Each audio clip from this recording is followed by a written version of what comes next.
क्या खूबियाँ बता रही थी जो मेरे लिए बेमायनी थी। मेरी आंखों से बस आंसू बहे जा रहे थे। तुम वापस कब लौटोगे बख्तियार? बख्तियार से आखिरी मुलाकात याद आई थी। तुम तो जानती हो हम फौजी कभी भी वापस आने का वादा नहीं कर सकते। फिर भी मैं तुम्हारा इंतज़ार करूँगी। मेरी आंखों से आंसू बह रहे थे। बस मेरे लिए दुआ करना।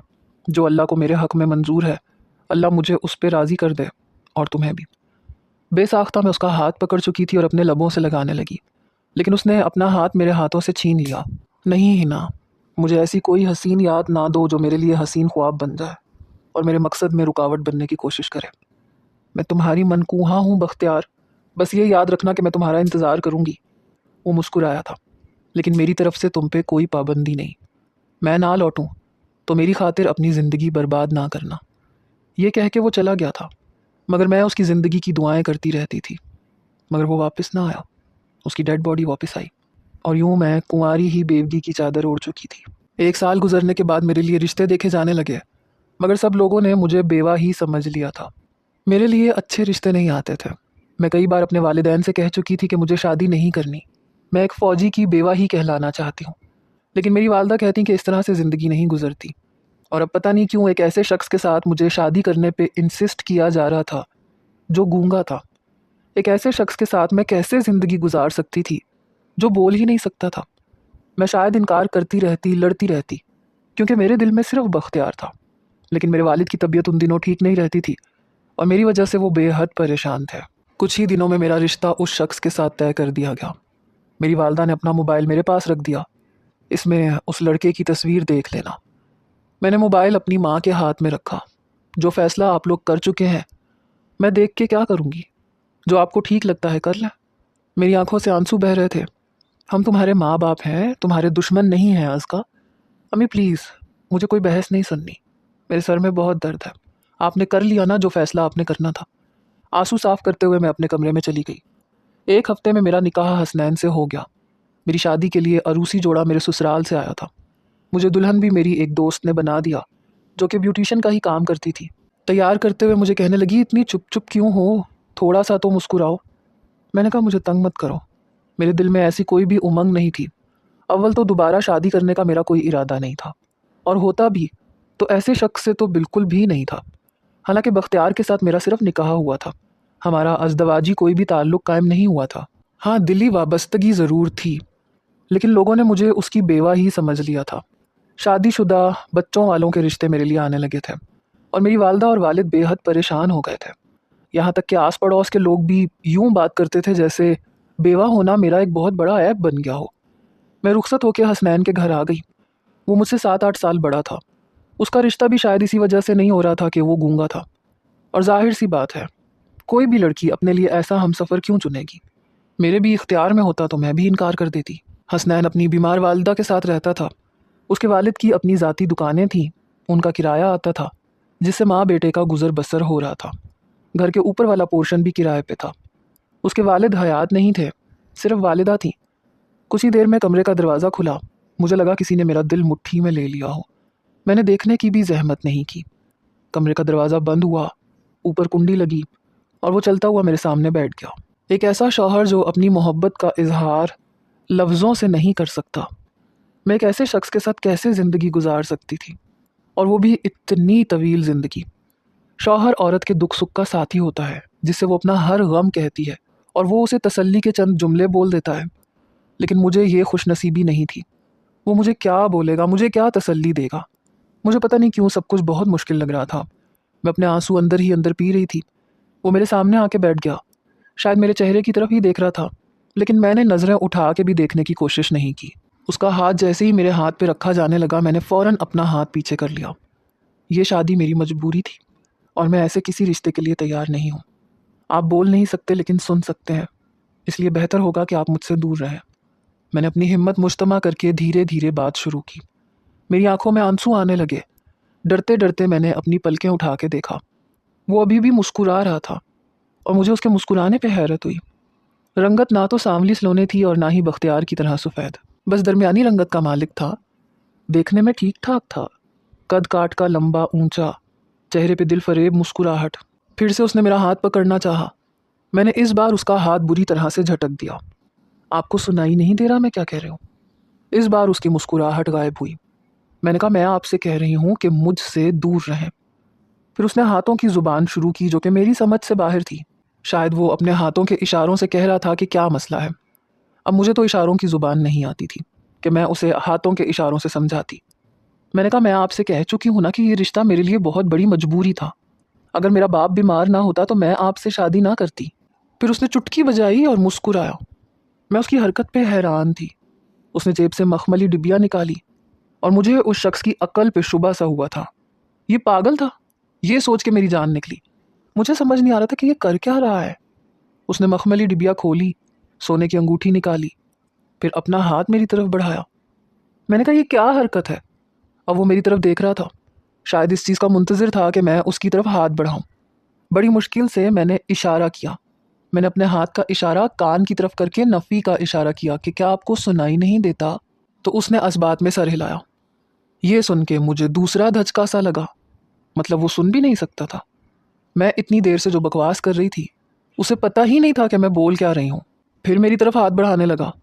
मेरी आंखों से टप टप आंसू बहे। यानी कि वो शख्स मेरी कोई बात सुन भी नहीं सकता था। कैसी जिंदगी थी ये मेरी। मैं जो मर्जी उसे कहती रहती, उसे पता ही नहीं चलना था कि मैं क्या रोने रो रही हूँ। अपने दिल की बात मैं अपने ही शौहर को नहीं कह सकती, ना सुन सकती थी। वो अभी भी मुस्कुरा रहा था। मजबूरन मैंने अपना हाथ उसके हाथ पे रख दिया तो उसकी मुस्कुराहट गहरी हुई। हाथ में पकड़ी अंगूठी उसने मुझे पहना दी। फिर अपने सीधे हाथ की उंगली और अंगूठा मिला के मुझे इशारे से बताने लगा कि मैं अच्छी लग रही हूँ। लेकिन मैंने कोई भी रिस्पॉन्स नहीं दिया, नज़रें झुका के बैठ गई। तब उसने मेरा कंधा पकड़ के हल्का सा हिलाया। मैं उसकी तरफ मतवज्जा हुई तो मेरी आंखों से बहने वाले आंसू अपने हाथ से साफ करके मुझे इस्तफहामिया नज़रों से देखने लगा। मैंने नफ़ी में सर हिलाया, फिर अपनी आंखों की तरफ अपनी उंगली ले जाके ये इशारा करने लगा कि मैं आंसू क्यों बहा रही हूँ। अब मैं उसे कुछ भी कह देती, उसे क्या पता चल रहा था। मैंने फिर से नफ़ी में सर हिलाया। फिर ऐसे ही अपने चेहरे पे थोड़ी से उसने मुक्का सा बनाया। शायद वो मेरे वालिद की दाढ़ी की तरफ इशारा कर रहा था। शायद ये पूछना चाह रहा था कि क्या मुझे अम्मी अब्बू याद आ रहे हैं। मेरी वालदा हेल्दी थी तो उसने अपना मुंह फुलाया और हाथ से इशारे करने लगा कि क्या तुम्हें अपने माँ बाप याद आ रहे हैं। मैंने इस बात में सर हिला दिया तो मेरा हाथ पकड़ के दूसरे हाथ से मेरा हाथ थपथपाने लगा, जैसे मुझे तसल्ली देना चाह रहा हो कि कोई बात नहीं। जैसे ही उसने मेरे माथे से बिंदिया उतारने की कोशिश की, मैंने उसका हाथ पीछे कर दिया। अपनी भवें उचका के शायद वो ये पूछना चाह रहा था कि मना क्यों कर रही हो। मैंने उसे इशारे से समझाने की कोशिश की कि मैं अभी ऐसा कुछ नहीं चाहती। कुछ देर तो वो मेरे चेहरे की तरफ देखने लगा। मैंने अपने दोनों हाथ जोड़े और अपने कान पे रखे, आंखें बंद करके उसे ये समझाना चाह रही थी कि मुझे नींद आ रही है, मैं थक गई हूँ। कुछ देर मुझे देखता रहा, फिर गहरी सांस ली और उठ के खड़ा हो गया। फिर मेरा हाथ पकड़ा और मुझे खड़ा किया और मुझे ड्रेसिंग टेबल के सामने ले आया। इशारे से मुझे शायद ये समझा रहा था कि अपने ज़ेवरात उतार लो। मुझे ये इशारा करने के बाद अपनी अलमारी की तरफ बढ़ा, कपड़े निकाले और वॉशरूम चला गया। मैंने सुकून का सांस लिया। मैंने अपने ज़ेवरात उतारे, ड्रेसिंग टेबल की दराज में रखे, अलमारी के पास जाके अलमारी खोली और अपना सादा सा लिबास निकाल लिया। वो वॉशरूम से बाहर निकला तो एक आम से ट्राउज़र शर्ट में मलबूस था। मैं कतराती हुई उसके पास से गुजर के वॉशरूम में चली गई। अपना मुंह हाथ अच्छे से धोया, कपड़े तब्दील किए और बाहर आ गई। वो बेड पे ही बैठा था। जब मैंने तकिया उठाया और सोफे पे रखा तो उसके माथे पे बल पड़े। पता नहीं मैं उसे ठीक से समझा नहीं पा रही थी या वो समझ नहीं पा रहा था। जैसे ही मैं सोफे पे बैठी तो उसके माथे के बल और गहरे हुए। मुझे इशारा करने लगा कि यहाँ बेड पे आओ, लेकिन मैंने नफ़ी में सर हिला दिया।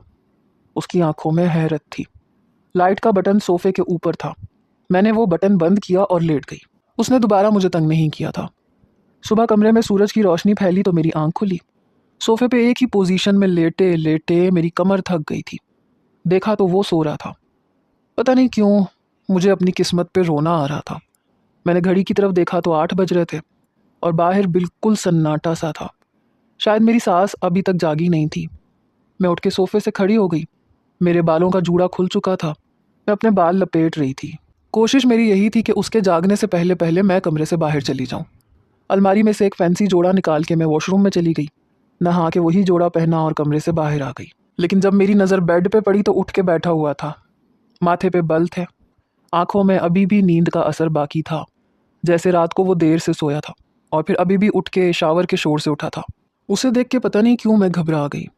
अभी मुझे कंघी करना थी, हल्की सी लिपस्टिक लगानी थी, फिर ही मैं कमरे से बाहर जाना था। तभी वो खड़ा हुआ और मुझे बाजू से पकड़ के अपने मुकाबिल किया। आंखें नींद से चूर थीं, लेकिन आंखों में शिकवे थे।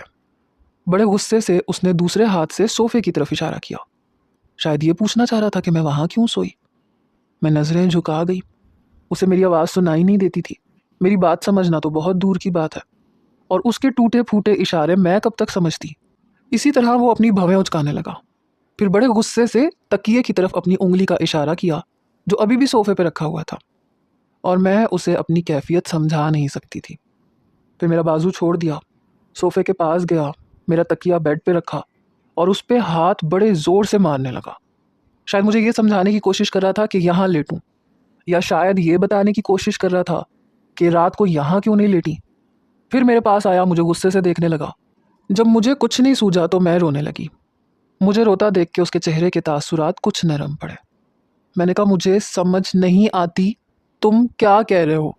मैं अपने हाथ को नफ़ी में हिलाने लगी तो मेरा हाथ पकड़ के मुझे बेड के पास ले गया। मुझे बेड पे बिठाया, मेरे बराबर में बैठा, मेरे हाथ अपने दोनों हाथों में लिए और दूसरे हाथ से मेरा हाथ थपथपाने लगा। अजीब सा रिश्ता था हम दोनों का।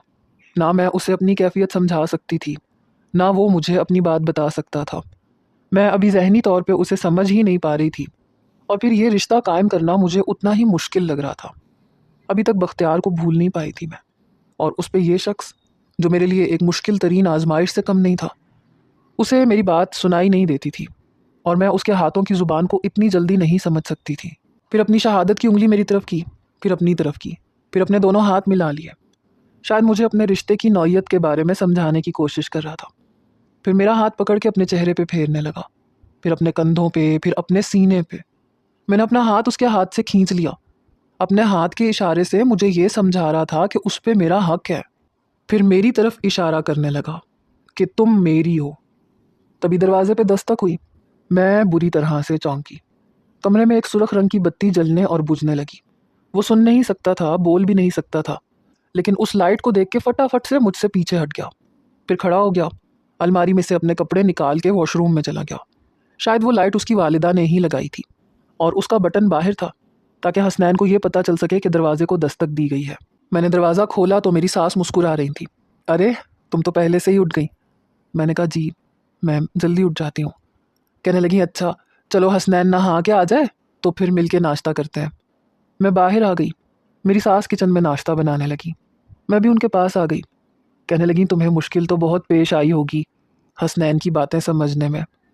मैंने कहा, जी हाँ, मुझे उनकी कोई भी बात समझ में नहीं आती, और ना मुझे अपनी कोई बात उन्हें समझानी आती है। कहने लगी, परेशान ना हो, मैं तुम्हें बता दिया करूँगी। मेरा बेटा शुरू से ऐसा नहीं था। 3 साल का था तो उसे बहुत तेज़ बुखार चढ़ा, और बुखार बिगड़ गया, जिसने उसके सुनने की सलाहियत को ख़त्म कर दिया। सुन नहीं सकता, इसलिए बोलने का तो सवाल ही पैदा नहीं होता।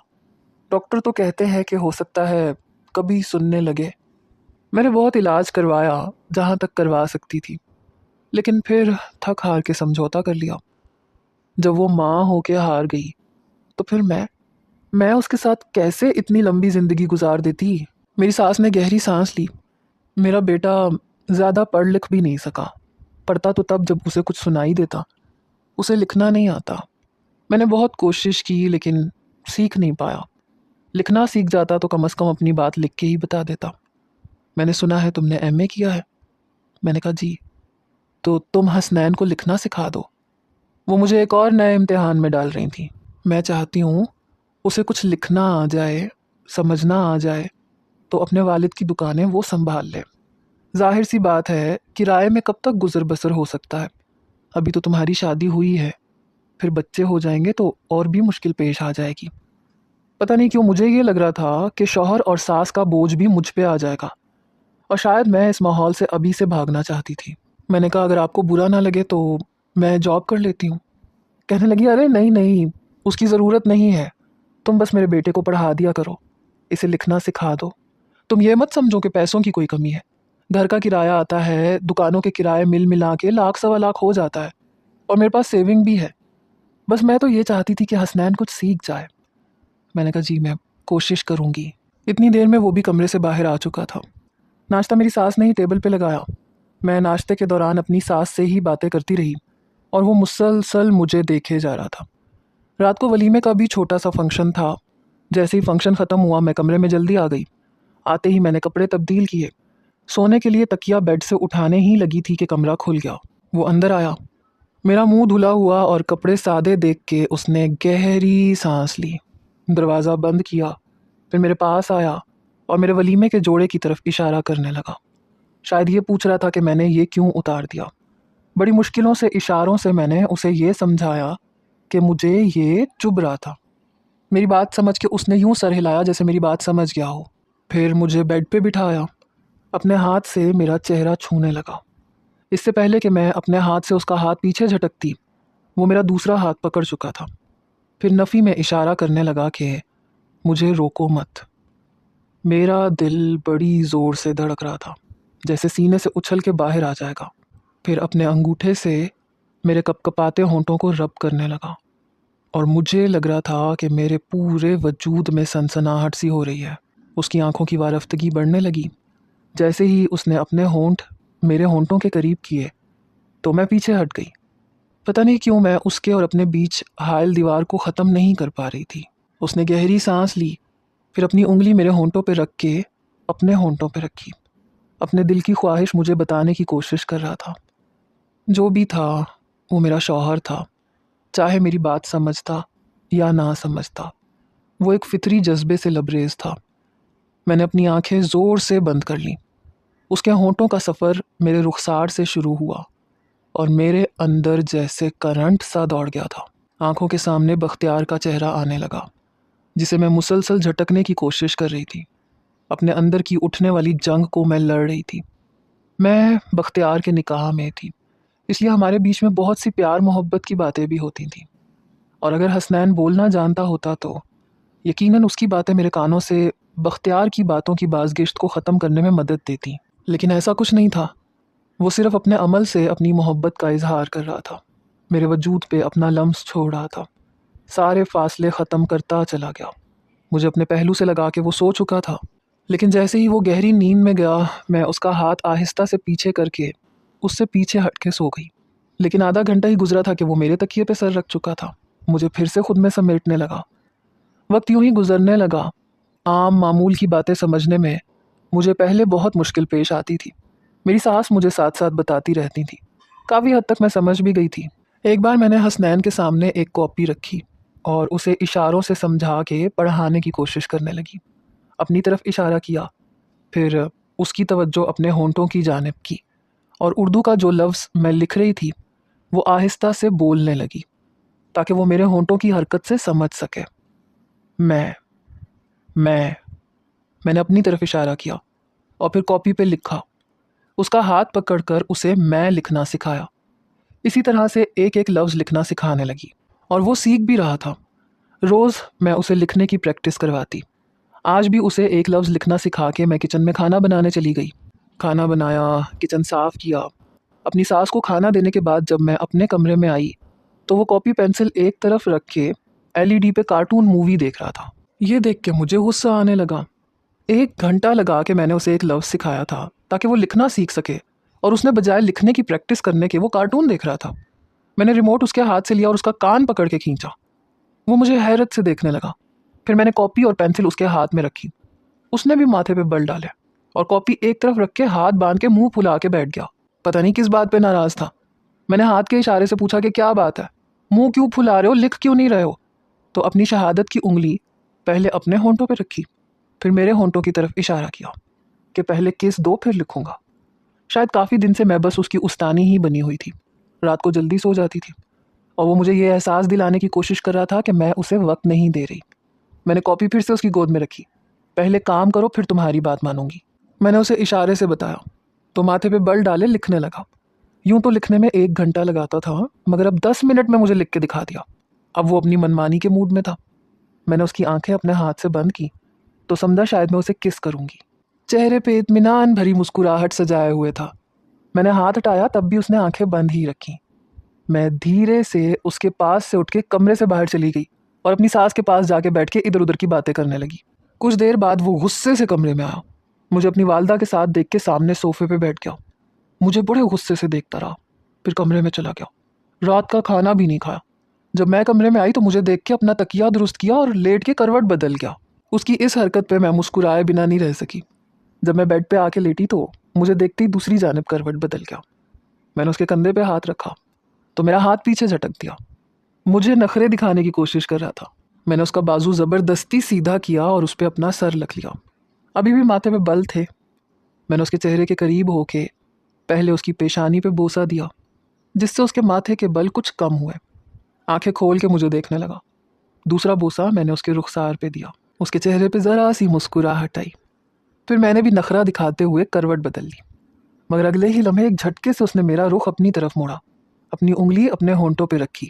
मुझे डिमांड कर रहा था। मैंने भी नखरा दिखाते हुए नफ़ी में सर हिलाया तो मुझे घूर के देखने लगा। मैं जाने लगी तो मुझे अपने अंदर समेट चुका था।